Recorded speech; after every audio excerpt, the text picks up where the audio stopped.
On the 2nd of March 1999, the Manchester Evening News and some of their other local papers, I believe the Rochdale Observer and Hayward Advertiser, ran the story about how, following a 1998 article, a sting story by the fake Sheikh Mazher Mahmood in the News of the World, that I, Hayward and Rochdale-based magician and celebrity hypnotist, known at the time as Alex-Leroy, the stage name, born Alex William Smith and now known as Jonathan Royle, had been jailed for delivery of counterfeit coins.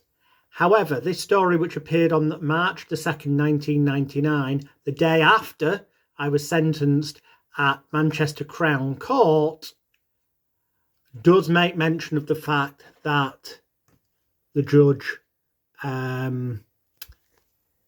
if I can get in close there, done many outrageous things for publicity. I'm just going to try and find it for you. Here we go. And the judge clearly said, I limit the sentence because it is not an ordinary case, but in my view, there must be custody. This is where things get somewhat...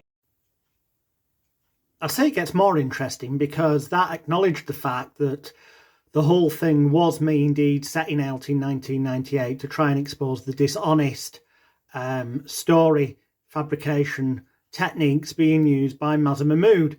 Unfortunately, it backfired, landing me with a short prison sentence because Mahmood and his team were always several steps ahead of me, and little did I know, but they knew that it was my intention to expose them, and they were using techniques I was unaware of, which we'll come to later. But one big question is, why did the News of the World and Sunday Times, both of which are Rupert Murdoch newspapers, not mention the fake Sheikh Mazher Mahmood 1998 sting article when reporting on my release of my autobiography in the year 2000? They did articles, as is shown on my blog. Oh, by the way, that was another one that was in the Manchester Evening News on the 2nd of March 1999 when the story broke. But when my autobiography came out, the News of the World in the year 2000 did that. Chat Rat Nail, Pranksters TV Cons, nowhere do they mention the fake Sheikh and the conviction that occurred, they would say, because of their story. Nowhere in that at all. Why, you may ask? Same with the Sunday Times chat show favourite, was a serial hoaxer. This was in the year 2000 when my autobiography came out, where I talk about the fact that Mazher Mahmood, the fake Sheikh, fabricated stories, lied about me, and that it was all a miscarriage of justice, which has become even clearer as the years go on. And one other thing, after they secured their conviction, unlike other people they managed to get convictions against, they never ran an article in the News of the World bragging about getting their conviction. The only logical reason for that being because it would have drawn attention to the fact that the judge said it was not a normal case, that the police, the CPS and the courts accepted the fact that it was my intention to expose techniques he used in his stories. But little did I know what extreme that was at the time. After the Talisa Kontostavlos drugs trial collapsed in July 2014 and Mahmood was exposed as a serial liar and other allegations made against him, ultimately I was approached by a solicitor and the ball went back into high-speed motion to continue my quest for truth and justice to get my two Mazher Mahmood related fake Sheikh convictions overturned. And this was reported on the 11th of February 2015 by Abigail O'Leary for the Manchester Evening News in an article, Hypnotist to Appeal Fake Sheikh Conviction, which there are links to on my blog. In 2016, Rupert Murdoch's disgraced fake Sheikh Mazher Mahmood was found guilty, convicted and then jailed for conspiracy to pervert the course of justice for his lies and such in the case of British pop star Talisa Kontostavlos. And at this time, the Manchester Evening News, 11th of October 2016, which was updated on the 4th of November 2016 after he'd been sentenced, ran the story. Hypnotist jailed after fake Sheikh sting is now appealing against his conviction for forgery. And indeed, that quest for truth and justice is still ongoing. Not only is my quest to get my convictions overturned and also to expose the truth of the gross miscarriages of justice of many other Mazher Mahmood victims who've been lied about and had illegal techniques, including fabricated evidence, stuff being taken out of context, and a whole bunch of other things used against them. It has come to light in the past couple of years when I was approached by a former member of the board of Hacked Off, who is dealing with the phone hacking and unlawful information gathering claims, that there were receipts showing that unlawful information gathering had been used against me by Mazher Mahmood and his team in the course of them doing their 1998 sting story against me, where they were always one step ahead. And indeed, on the 30th of September 2022, I filed a claim in my birth name, Alex Smith, versus News Group newspapers for their unlawful information gathering and for so-called phone hacking and other things. And there is mention in there of the fact that I truly believe I was drugged by Mazher Mahmood. Now, coming soon, on Tuesday the 26th of September 2023, Amazon Prime Video are about to release worldwide a 3-part documentary called The Fake Sheikh, all about the rise and the fall of the fake sheikh. I spoke with the production team about this, and they had access to look at my website, circusofthemind.net, where my 25 years of research and counting and the stuff I've uncovered about Mahmood's dishonesty and illegal techniques, most of which were uncovered in the past few years.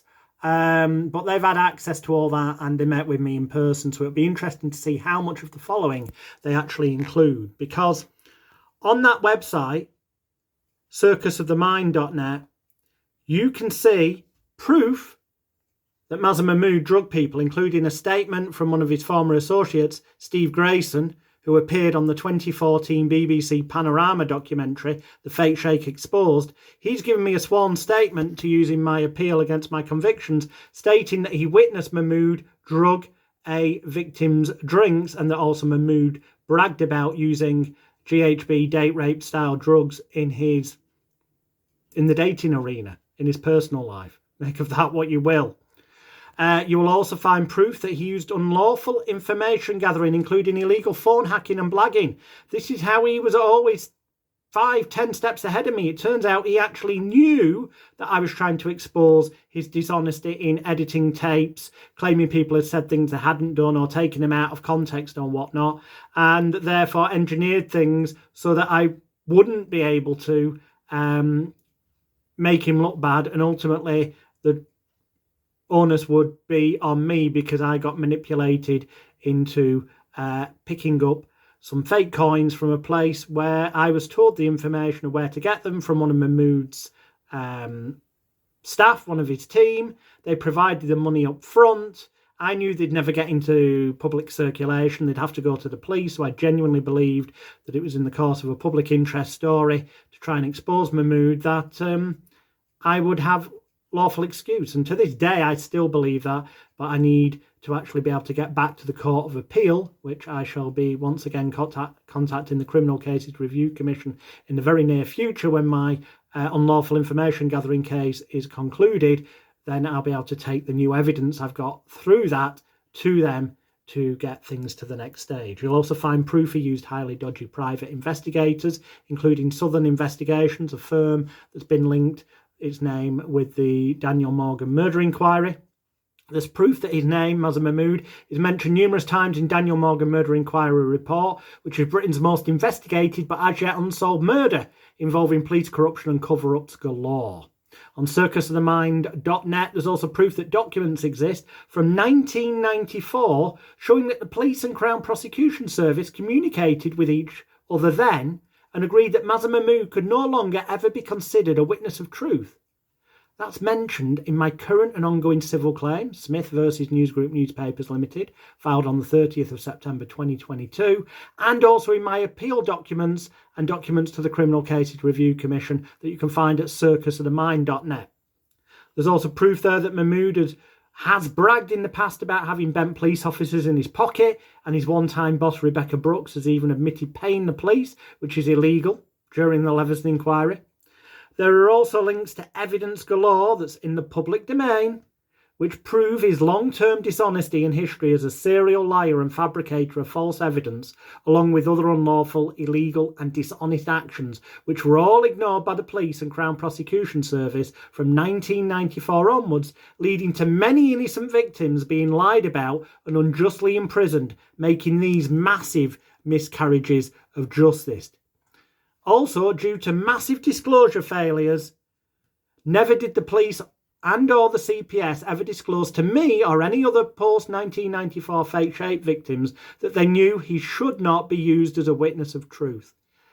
They had an opportunity in 2014 when the Talisa trial collapsed, and they sent out disclosure packs to people to come clean and let us know everything, but they didn't. They just told us a little bit about what had come out in the Talisa case. It's all covered at circusofthemind.net, along with links to other pages with tons and tons more evidence that this is a massive miscarriage of justice, both towards myself and many dozens of other people who were wrongfully convicted on the evidence of a long-term liar that they knew, the police and CPS knew back in 1994, should not be trusted. It was only in 2014, when the Talisa trial collapsed, that they actually also then cancelled all the other cases in the work, a dozen or so against footballers, one against a DJ and his colleague, and some other people, because they then turned around and said they could no longer rely on Mahmood as a witness of truth. If we'd have known from 1994 onwards what happened in 1994, if it had been disclosed to us, as I gather was the legal duty of the police and CPS to do, but they failed to do, then my case and many others would never have gone to court. And even if it had, it would have been thrown out of court, or we would have all pleaded not guilty right to the end, and any jury seeing the evidence of what was said in 1994 would have said not guilty. There was only one criminal, and that criminal, the fake Sheikh.